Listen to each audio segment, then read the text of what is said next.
Manufacture date yaudaba amadi MRP thadaba pack tawraba chicken yolambagi damak pandamna hayengdagi OK Hotel thong hangdana yathang pikhrei ngasi pandamgi General Secretary Brozen Mitei niluchingba team amana MG Avenue da leiba OK Hotel da yengsin khongchana masatke pawmi yauna yengsinba da pack tawraba chicken athongbasingda manufacture date amadi MRP thadana yolamba thingrake yengsinba du mari lenjana pandamgi General Secretary Brozen Mitei na phongdokhibada miyamna masak khanglaba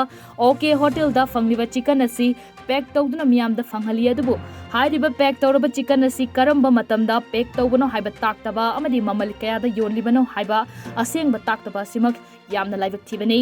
yamna maru oiribadi manufacture date thadaba sina chicken asi charubada food poisoning thokpa yabagi akiba lerakpa sidagi section daba yaraktabagi fibamda laklei maramaduna hera masiga mari lenjana pandamgi maikai digi mari lenaba food safety gi official singdasu pau pijakrei maramaduna niyamgi wangmada yolambagi damak OK Hotel hayengdagi thong hangba yararoi athingba thamlei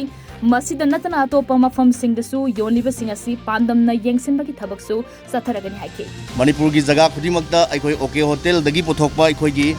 cycle gi item asida makoi da manufacture date pothokta yaudaba amadi MRP yaudaba moina pack sil tawba pack se aduna maram oiraga masida aikoina kaidamoi sarino khangdabanina aikoina kanagumbana masi puthoiba numit nataba adugi matung da 2 days or 5 days or khangdabanina numitu da sabani haina khal kansida saba matam da miyam da hena poisoning oiba sokadaba maram leibana maram oraga masi aina yadaba amadi miyam na su yadaba miyam da hena khudong thiningai oiba wasakni haiduna aikoi pandamgi maikei dagi ngasigi drive asi sanction jabani aduna matung tabada sigumlaba kenosing miyam na